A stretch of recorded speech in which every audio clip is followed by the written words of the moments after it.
C'est la dernière édition d'information sur Gabon Première. L'actualité se poursuit. Bienvenue à tous. Le président de la République présente l'un des projets les plus ambitieux de l'histoire économique du Gabon, notamment l'intégration du port en eau profonde de Kobe-Kobe et du gisement de fer de Belinga au sein d'un même complexe industriel structurant. Le lancement officiel s'est effectué ce lundi devant un parterre d'invités et en présence de la reine. Communication présidentielle pour les détails. Le lancement officiel du projet de port en eau profonde de Kobe-Kobe dans le département du Komo-Océan marque une étape décisive dans la stratégie de transformation économique engagée par le président de la République.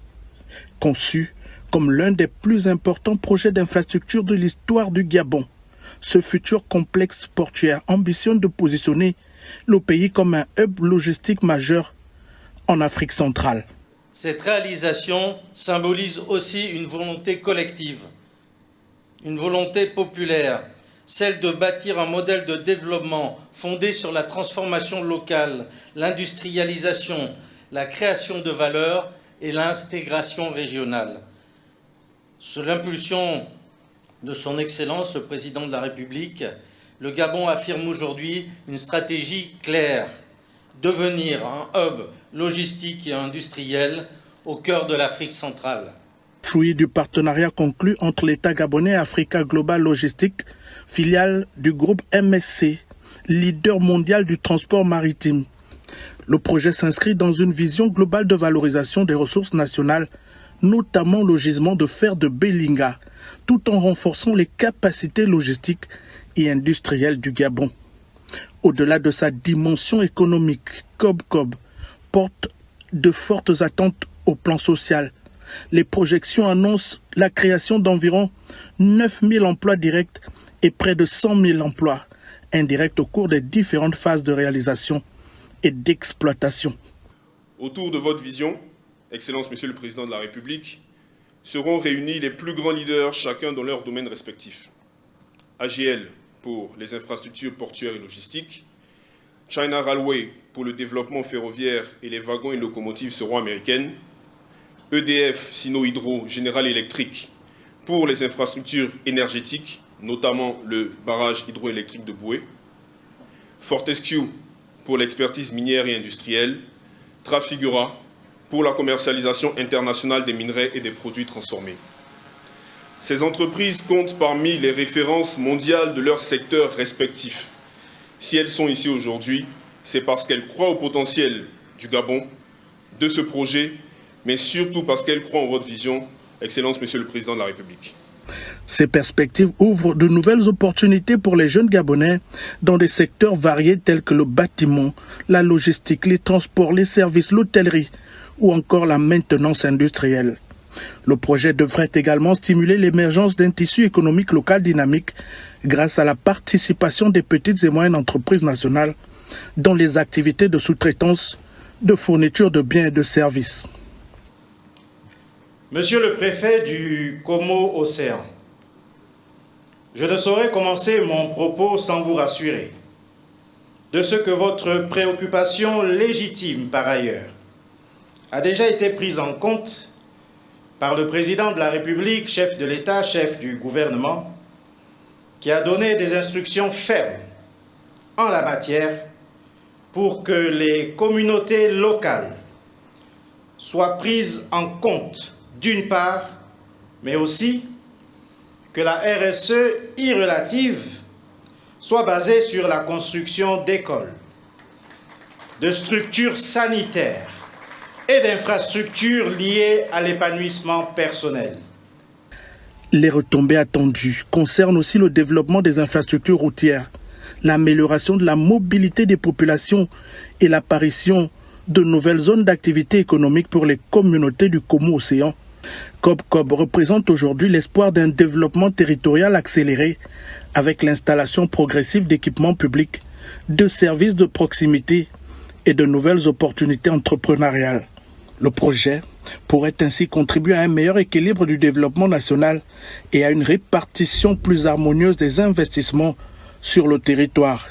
En associant ambition industrielle, création d'emplois, formation des compétences nationales et développement local, COP apparaît comme l'un des piliers de la stratégie présidentielle visant à faire de la richesse naturelle du Gabon un levier de prospérité partagée.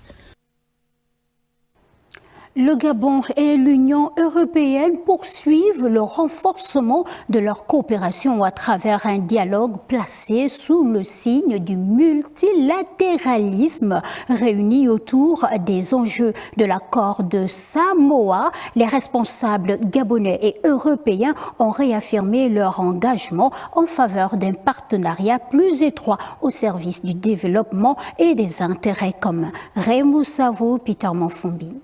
Les relations entre le Gabon et l'Union européenne se renforcent à travers un dialogue axé sur la coopération et le multilatéralisme.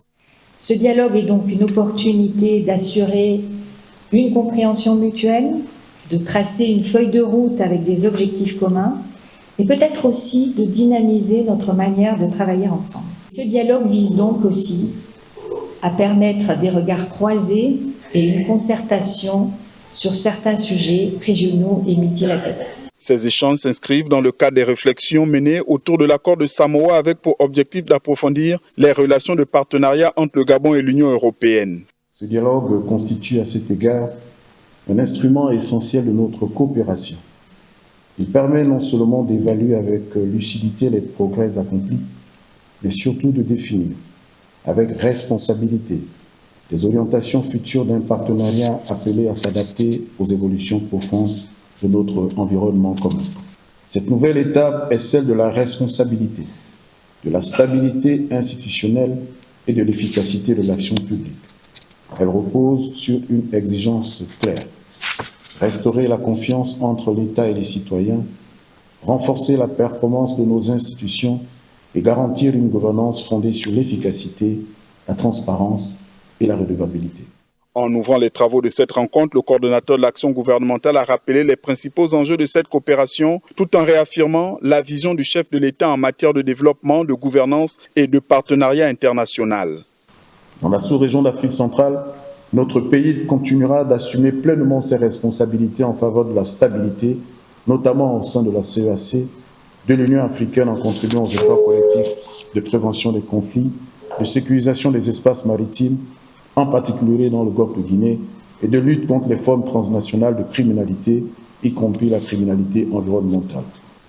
Dans un contexte international caractérisé par la recomposition des équilibres géopolitiques, l'accélération des transitions énergétiques et numériques, ainsi que la montée des vulnérabilités économiques et sécuritaires, il nous appartient de donner à notre coopération une ambition renouvelée. Pour le Gabon, cette ambition repose sur une orientation claire: passer progressivement d'une logique principalement fondée sur l'aide et l'accompagnement à une logique de partenariat économique structurant fondée sur l'investissement, la création de valeurs locales, le transfert de compétences et le développement du capital humain. À travers cette démarche, Libreville et Bruxelles réaffirment leur volonté de consolider un partenariat durable fondé sur la concertation, la solidarité et une vision commune des défis mondiaux. Et justement, les représentants du gouvernement gabonais et de l'Union européenne ont passé en revue plusieurs questions d'intérêt commun. Au terme de cette rencontre, des recommandations ont été formulées autour des réformes politiques et de la gouvernance, des perspectives économiques, de l'environnement et de la coopération multilatérale. Raymond Savou, Peter Manfumbi pour les détails. Une journée d'échange franc et direct entre le gouvernement gabonais et la délégation de l'Union européenne conclut par plusieurs recommandations destinées à renforcer la coopération entre les deux parties. Les deux parties se sont engagées à poursuivre les concertations régulières pour un dialogue politique consolidé. Par ailleurs, les deux parties ont partagé leur point de vue sur les droits humains et les libertés fondamentales. Les deux parties ont également discuté de manière détaillée des perspectives économiques du Gabon en mettant un accent particulier sur la perspective de la conclusion d'un programme avec le Fonds monétaire international, la consolidation de l'environnement des affaires et l'appui de l'Union européenne aux investissements publics et privés. Des recommandations articulées autour de 4 axes majeurs, les réformes politiques et la gouvernance, les perspectives économiques, l'environnement et la gestion durable des ressources, ainsi que la coopération multilatérale et régionale. Il y a une très grande valeur ajoutée à faire ce point de situation sur l'ensemble des sujets d'intérêt commun qui donne vraiment un nouvel élan à notre travail et à nos priorités d'action. Nous avons évoqué la question de l'avenir du secteur forestier, donc nous serions intéressés à poursuivre les échanges tant sur la vision d'avenir que sur les solutions d'urgence. Je sors de ce dialogue avec le sentiment qu'il y a encore un avenir pour cette coopération et donc je pense que ce sera utile d'en clarifier les modalités et le calendrier. Nous avons aussi un intérêt commun à poursuivre les concertations dans les enceintes multilatérales sur les questions environnementales que nous avons évoquées, mais aussi sur les questions de paix et sécurité.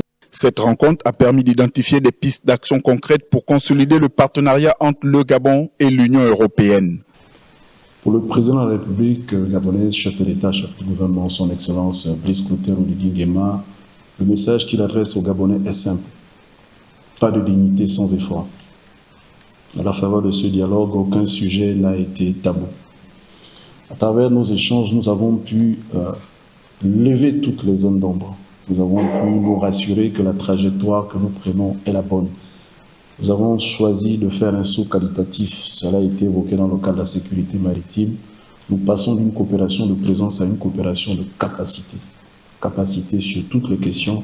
Et dans le cadre de l'accord de pêche, dans le cadre du secteur bois, dans le cadre du secteur environnement, nous avons dit notre volonté de mieux regarder les choses, mieux mettre en commun nos efforts.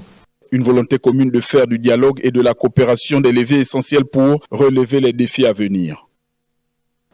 À l'occasion du 17e anniversaire de la disparition de feu Omar Bongo Ondimba, fondateur du Parti démocratique gabonais, les militants, cadres et sympathisants du PDG se sont réunis cet après-midi au siège de cette formation politique à la faveur d'une cérémonie d'hommage. Doris Kroos-Nkulu, Michel John Boudigan, Aristide Bomo. 17 ans après sa disparition, son héritage continue de résonner dans les mémoires collectives des militants du Parti démocratique gabonais. À jamais dans nos pensées, bâtisseurs et rassembleurs, les messages affichés sur les banderoles ornant l'entrée du siège du PDG à l'occasion de la journée commémorative dédiée à feu Omar Bongo Ondimba. L'acte de commémoration de la disparition du président Omar Bongo Ondimba ne s'inscrit nullement dans une routine et un simple devoir annuel. C'est un geste de conscience et de reconnaissance envers non seulement le président fondateur de notre parti, mais aussi un homme d'État qui aura marqué 41 ans durant la vie de notre pays et l'histoire de l'Afrique et du monde. Le Centre d'études politiques a également marqué cette commémoration par la présentation du thème retenu cette année, Omar Bongo Ondimba et la géopolitique. La géopolitique, sujet de nos échanges de tout à l'heure, est l'instrument parfait de discrimination positive, socle de la politique de l'égalité des chances qui vise un Gabon pour tous. Il y a du bon dans ce concept. Et c'est le sens premier que nous devons tous retenir. Il y a eu certainement des travers, mais que nous devons évidemment très vite ne laisser pas prospérer. À travers cette cérémonie, les militants du Parti démocratique gabonais ont réaffirmé leur attachement à la mémoire de celui qui demeure une figure majeure de l'histoire politique nationale. Mieux connaître les recours offerts aux citoyens en matière de droits de l'homme, c'est l'objectif de la session de formation organisée à Libreville autour du thème « Les droits de l'homme devant les institutions nationales et internationales de protection ». Le compte-rendu avec Betty Anjembe, Ulrich Boutsou-Bié et Paul-Jessica Nkolndutu. Placé sous le thème « Les droits de l'homme devant les institutions nationales et internationales de protection », cette rencontre vise à mieux faire connaître les voies de recours accessibles aux citoyens en cas de violence de leurs droits fondamentaux. À l'heure où nos sociétés sont confrontées à des défis multiples, qu'ils soient juridiques, sociaux, économiques, technologiques ou environnementaux, la connaissance des mécanismes de protection des droits fondamentaux apparaît plus que jamais comme une nécessité. La reconnaissance des droits de l'homme ne saurait en effet être pleinement effective sans l'existence d'institutions capables d'en assurer la garantie et le respect. Les participants seront ainsi édifiés du 8 au 13 juin prochain sur le rôle des juridictions nationales, mais également sur celui des institutions régionales et internationales chargées de veiller au respect des droits humains. Cette initiative revêt une importance particulière pour notre pays. Elle intervient en effet à un moment où le Gabon poursuit ses efforts de consolidation de l'état de droit, de modernisation de son système judiciaire et de renforcement des garanties offertes aux citoyens dans la jouissance de leurs libertés et droits fondamentaux. Je demeure convaincu que les enseignements qui seront dispensés tout au long de cette session permettront à chacun d'approfondir ses connaissances, d'enrichir sa réflexion et de contribuer plus efficacement à la promotion et à la protection des droits humains dans notre pays et sur notre continent. À travers cette initiative, les organisateurs entendent promouvoir une culture des droits de l'homme et renforcer les capacités des différents acteurs engagés dans leur protection. Cette première session au Gabon n'est pas pour nous une session isolée. Elle ne doit pas être seulement un événement réussi, inscrit dans un calendrier. Elle doit être un commencement. Elle doit ouvrir une coopération durable, utile, exigeante avec la Fondation René Cassin et le M-Gabon. Une coopération tournée vers la formation, vers la transmission, vers la recherche, vers le dialogue entre les institutions, les universitaires, les praticiens et les jeunes générations. Au-delà des textes et des procédures, cette formation rappelle que la protection des droits de l'homme demeure l'affaire de tous, car derrière chaque droit bafoué se cache une vie, une dignité ou un espoir à préserver. Et le projet de loi de finances rectificative 2026 est soumis à l'examen du Conseil économique, social et environnemental. Réunis depuis ce matin, les membres de la Commission économie, finances et budget analysent un texte appelé à ajuster les orientations budgétaires de l'État. Le point avec Jean de Dieu, Gomes Gobi, Pierre Claverella et Aristide Dimbomo. En procédant au lancement des travaux sur la loi des finances rectificative 2026, le président du Conseil économique, social, environnemental et culturel, Guy Bertrand Mapangou, a, dans son mot de circonstance, exhorté les membres de la commission à se mettre au travail. Le président de la République, chef de l'État, chef du gouvernement, a saisi l'institution pour recueillir son avis sur le projet de loi de finances rectificative 2026.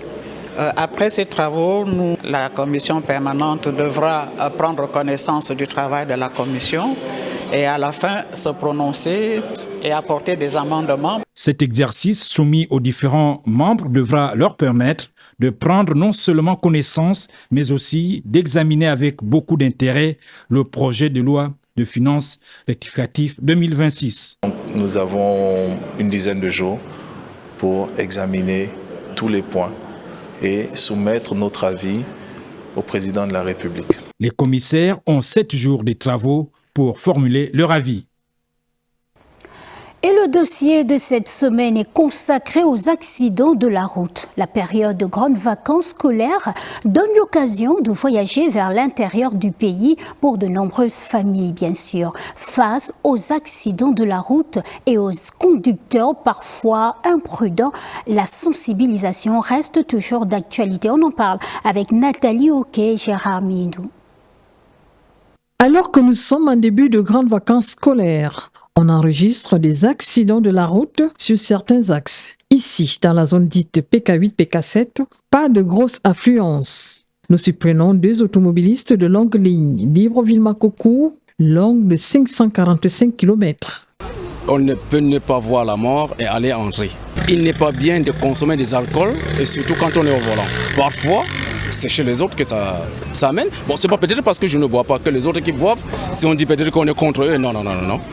Mais sinon, les alcools n'est pas conseillé pour quelqu'un qui est au volant de la voiture. Quand tu te sens fatigué, tu dois te reposer. Non loin, la station du PK8, celle qui fait office de gare routière pour les dessertes de Lambaréné, Libreville, Kango, Kokobiche. Même si la tendance est à la hausse, ici, les conducteurs mesurent la dangerosité d'une conduite à risque. Je vais vous dire ce qui est vrai aussi, et ça obscure la route. Dans certains virages, vous ne voyez pratiquement rien. Facteur de risque, c'est pour ceux qui vont plus vite. Ils vont vite, pourquoi? Chacun roule de sa manière. Par exemple, moi je vais à mon rythme. D'autres font le volant thème. Voilà, transporteur, major, bon. Moi ici à Dino 6. La vie n'a pas de prix, a-t-on coutume de dire. Avec un réseau routier pas toujours aux normes, les usagers ont pour mot d'ordre la prudence. Nous ne sommes pas fougueux au volant car nous prenons d'abord soin de notre vie. Et nous sommes responsables de la vie que nous transportons. C'est la nationale, c'est un axe routier qui est vraiment, c'est pas donné à n'importe qui. L'heure est à la vigilance et à une présence massive des agents du secteur des transports terrestres tout au long de cette période de vacances sur nos axes routiers. Et comment les agences de voyage se préparent-elles pendant cette période pour éviter les accidents de la route, notamment en matière d'entretien des véhicules? Élément de réponse avec Adeline Zanheyi et Jean de Dieu Mambundu. La route ne tue pas, mais c'est parfois nous qui tuons par maladresse. Cette assertion trouve son sens au regard du nombre d'accidents de la route enregistrés ces derniers temps au Gabon. Et l'on est tenté de s'interroger sur la fréquence d'entretien des véhicules à usage commercial dans certaines agences de voyage. Ouais, à chaque fois que le véhicule va, dès le retour, le véhicule va au garage. Au moins 2 à 3 fois par semaine. En termes sécuritaires, nous faisons le maximum. Vous savez, zéro sécurité, c'est pas tout à fait vrai, n'est pas tout à fait vrai à cause de la variable aléatoire qui est l'être humain. Mais nous mettons tout en œuvre afin de minimiser au maximum les actes et les effets de l'insécurité pour que nos voyageurs puissent arriver à destination. À Major Transport, le suivi et l'entretien des véhicules est primordial. Nos véhicules sont sur la route tous les jours. Nous sommes donc obligés de faire un entretien à chaque voyage. Dès que le véhicule arrive, il passe à l'atelier technique, il est révisé avant d'être remis sur la route. C'est donc systématique. La période des vacances arrive à grands pas, une période au cours de laquelle plusieurs familles voyagent vers l'intérieur du pays. Les responsables des agences de voyage devraient donc prendre des dispositions afin de réduire au maximum les risques d'accidents de la route. Parlons à présent de cette audience solennelle de prestation de serment de 61 agents de l'Office des ports et rades du Gabon au Prague, au tribunal de première instance de Libreville. Ces agents sont désormais habilités à exercer des missions de police judiciaire portuaire. Arnaud Monza, Eric Mokoko, Adoli Unkenabaga.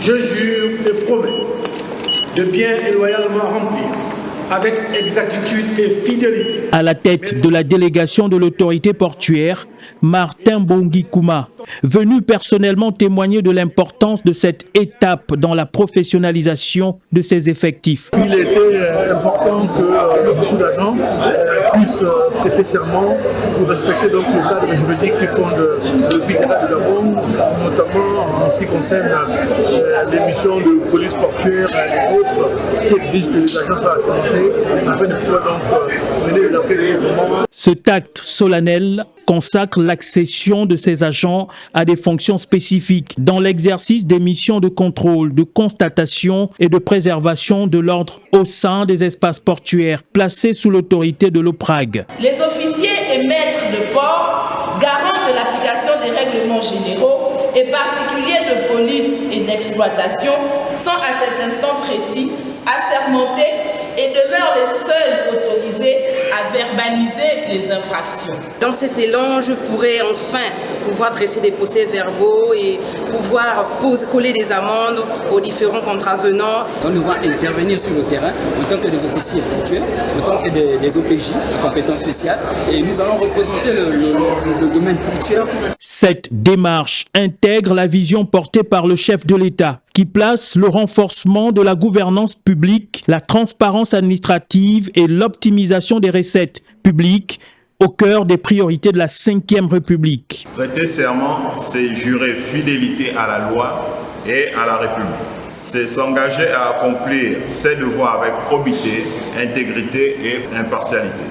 Sur les quais de Vendo ou dans la baie du Cap-Lopez, face à des usagers, face à des armateurs ou face à des tentations de facilité, vous devez rester incorruptible et intraitable. Cette nouvelle génération d'agents assermentés illustre la volonté de l'OPRAG de disposer d'un personnel hautement qualifié, capable d'accompagner les ambitions de modernisation du secteur portuaire gabonais.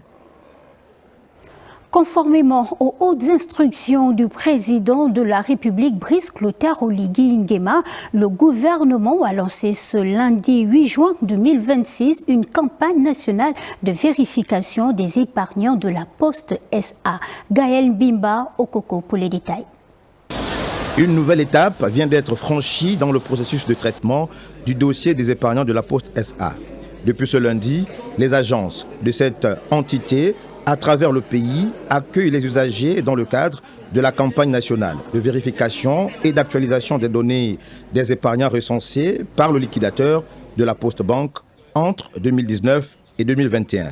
À Libreville, plusieurs sites, notamment ceux de centre-ville et des charbonnages, enregistre déjà une forte affluence. C'est le lieu d'identifier que les personnes qui sont dans notre base de données sont décédées et éventuellement nous allons leur donner les recommandations pour intégrer le mandataire légal de la famille. Pour faciliter le déroulement de cette campagne, le directeur général de la Poste SA a présenté les différentes étapes du processus ainsi que les modalités d'utilisation de la plateforme numérique spécialement conçue pour l'opération. Cette étape permet non seulement de confirmer que vous êtes dans la liste, mais également d'identifier le lieu d'où vous allez être payé. Vous avez été recensé, vous avez perdu vos documents. Nous avons la possibilité de vous capter à travers cette plateforme. Nous avons aussi un volet pour la diaspora. Les personnes dont les noms ne figurent pas sur la liste établie par le liquidateur ne sont pas pour autant exclus du processus. Il y a une page dédiée aux gens qui n'ont pas été recensés par le liquidateur. Cette vérification va nous donner un fichier fiable qui va être réparti sur l'ensemble du territoire. À l'issue de cette campagne, l'ensemble des données collectées sera consolidé puis transmis aux plus hautes autorités de l'État, une étape déterminante qui devrait ouvrir la voie à la mise en œuvre des mesures attendues par des milliers d'épargnants à travers le territoire national. Poursuivons avec cette journée culturelle organisée au lycée privé Awassi.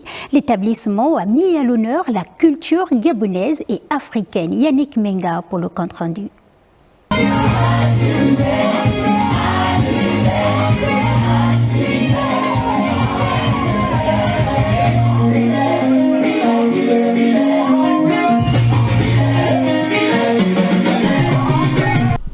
Promouvoir la culture africaine en général et gabonaise en particulier, c'est tout l'intérêt de la journée culturelle organisée au lycée privé Awassi. Au menu, prestations d'artistes et contes traditionnels, mais surtout de la gastronomie et de la couture africaine. La journée prenant place un vendredi, la culture traditionnelle était à l'honneur. Le chef de l'établissement, adhérant à l'ambition des plus hautes autorités de renforcer l'enracinement culturel. Découvrir la diversité des spécialités culinaires locales et africaines, sensibiliser les élèves sur l'importance de la préservation du patrimoine culturel est essentiel pour préparer une jeunesse qui aura forcément de repères. Pour cela, nous remercions le président de la République, chef d'État, chef du gouvernement pour cette initiative. Nous formons le citoyen de demain. Une personne enracinée dans sa culture. La culture, c'est le socle, vous voyez, à travers lequel toute société efficiente doit bâtir sa légende et son histoire. Et donc il est important, justement, si nous voulons sauver nos valeurs et les faire voyager à travers le temps, il faut les confier aux enfants. Parce que ce sont eux qui représentent, qui sont le fer de lance pour le Gabon de demain. Pour les élèves de 3e et terminale du lycée privé à Ouassi, ce fut un moment de détente avant le dernier virage. Et pour ceux qui ne passent pas l'examen, l'année scolaire prend fin. Ce n'est qu'un au revoir entre l'administration et les apprenants après une année scolaire 2025-2026 haute en couleur.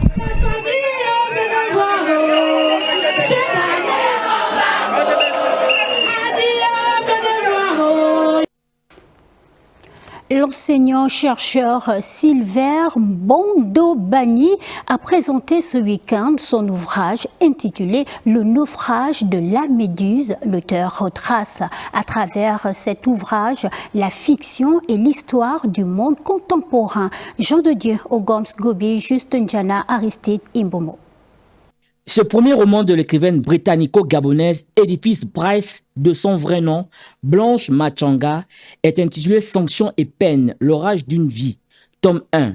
L'auteur traite ici des thématiques liées à la résilience, la justice, les épreuves de la vie, la reconstruction, l'identité et la société. Il parle d'une jeune fille qui s'appelle Badimba. C'est une fille, un nom que j'ai pris comme...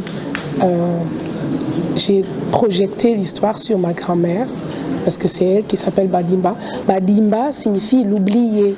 Pourtant, elle fait du bien, pourtant, elle essaye de vouloir vraiment prouver, mais elle est toujours oubliée. Une œuvre littéraire de fiction qui va contribuer à la transmission des valeurs positives, à l'éducation de la jeunesse et à la promotion de la culture. J'aimerais retenir de cette œuvre le never give up dans la vie. Même quand une personne dit que tu n'es rien, que tu n'as rien dans la tête, et il ne faut pas l'écouter. Parce qu'en réalité, il faut écouter son intérieur. C'est ton intérieur qui t'édicte, parce que tu as un ordinateur qui est à l'intérieur de toi, qui doit prendre des données. Quel que soit ce que tu reçois, il faut les trier et prendre ce qui te sert. Créer un environnement sain pour pouvoir continuer.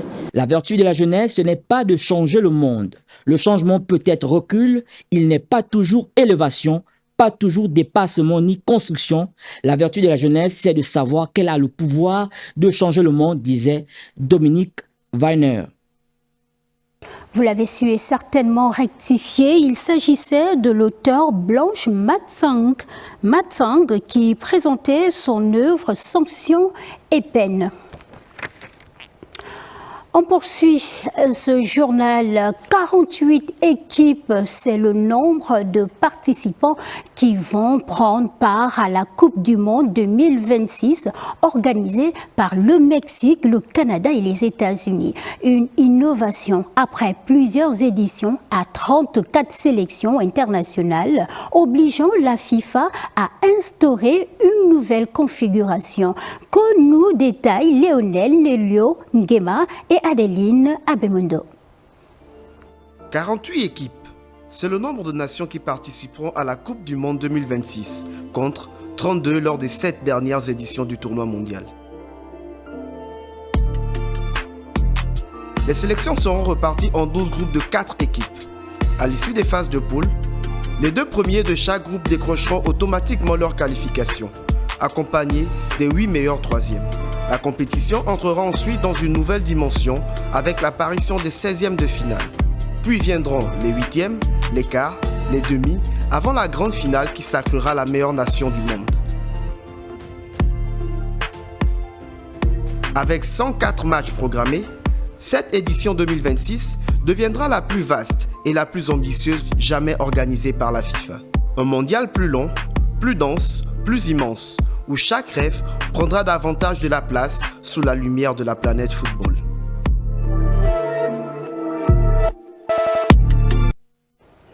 Et à quelques heures du coup d'envoi de la Coupe du Monde 2026, les regards du monde entier sont tournés vers cet événement planétaire, mais derrière les exploits sportif et les émotions partagées se cache également une alliance vieille de plus d'un siècle, celle de l'énergie, de la radio et de la télévision. Un mariage historique qui permet aujourd'hui à des milliers de téléspectateurs de vivre la compétition en direct. On en parle avec Pélagie Ngui Owono. Commence avec l'électricité. Son développement à la fin du 19e siècle ouvre la voie à une révolution technologique sans précédent. On a commencé par l'énergie fossile, qui est vraiment la première forme. Mais c'est une énergie qui n'était pas trop, je dirais, qui n'allait pas très loin. Et nous sommes arrivés à l'électricité.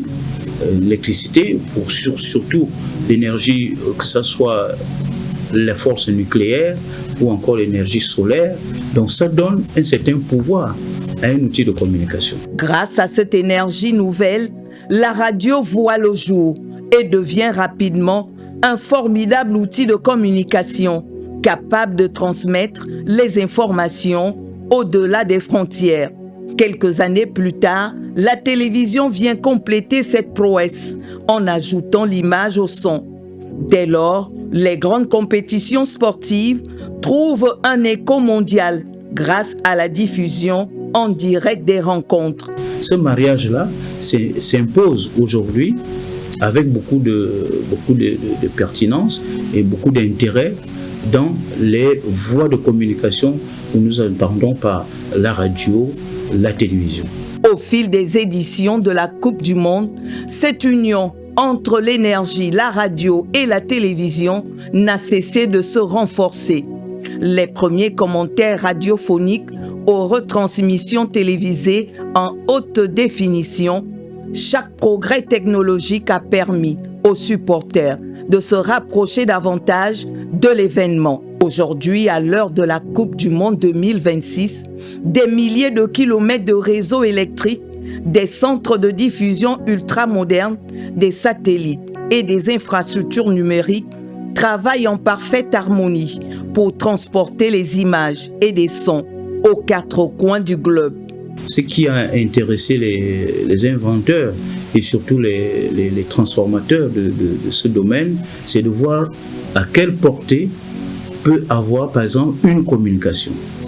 C'est-à-dire si un événement se produit ici, est-ce qu'on peut faire en sorte que cet événement soit également répercuté sur un rayon de 20, 30 ou 40 ou 10 000 kilomètres. C'est là où s'interposent les véritables inventions pour faire ce mariage entre l'énergie et les différents outils de communication. Sans énergie, pas de stade illuminé. Sans énergie, pas de caméra, pas de régie, pas de retransmission. Sans radio et sans télévision. Des milliards de passionnés seraient privés des émotions de la compétition. Ce mariage entre l'énergie, la radio et la télévision apparaît ainsi comme l'un des piliers invisibles. L'énergie est là pour au moins renforcer les appareils qui, à leur tour, doivent recevoir les chaînes qui sont diffusées par satellite ou encore par des bouquets des chaînes paraboliques. Donc à partir de là, nous avons intérêt véritablement à conserver ce mariage de ces trois matrices pour que l'une des matrices ne fasse pas défaillance et puisse nous permettre de suivre la compétition qui aujourd'hui attire des milliards de spectateurs. Ce que nous souhaitons, c'est que des dispositions soient également prises par les détenteurs de l'énergie et tous ceux qui font la promotion énergétique et ceux qui organisent même la distribution de l'électricité en zone rurale et en zone urbaine pour que nous puissions véritablement suivre convenablement et tous les matchs de la Coupe du Monde parce que cela va de notre passion, cela va de notre distraction. De la plus grande fête du football mondial, du terrain de jeu aux écrans, des téléspectateurs, de la voix des commentateurs aux ondes radio, l'énergie demeure le moteur de cette formidable aventure médiatique, une alliance historique qui, une fois encore, permettra au monde entier de vibrer au rythme de la Coupe du Monde 2026. Fin de ce journal, au plaisir de vous retrouver demain. Que Dieu vous bénisse.